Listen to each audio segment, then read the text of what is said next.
Tired of fumbling for your credit card every time you want to buy something online? Let's explore how you can potentially ditch those digits and use the ease of Apple Pay on your favorite websites. The burning question is, can you actually use Apple Pay everywhere online?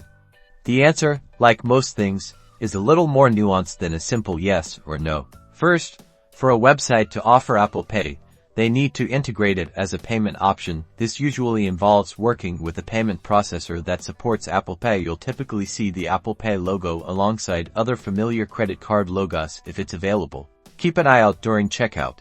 If the website supports Apple Pay, you'll see the familiar Apple Pay button. It's often located near other payment options like credit cards or PayPal.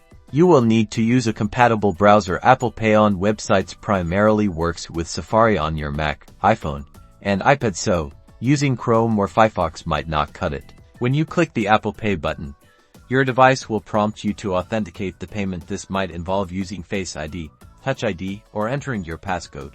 Once authenticated, your payment information is securely transmitted, and your order is processed. You should receive a confirmation on the website and potentially a notification on your Apple device. So, while Apple Pay isn't universally accepted everywhere online, it's becoming increasingly common. Look for the logo, use Safari, and enjoy a smoother, more secure online shopping experience. Happy shopping! Don't forget to like this video and subscribe for more helpful tips to make your life easier.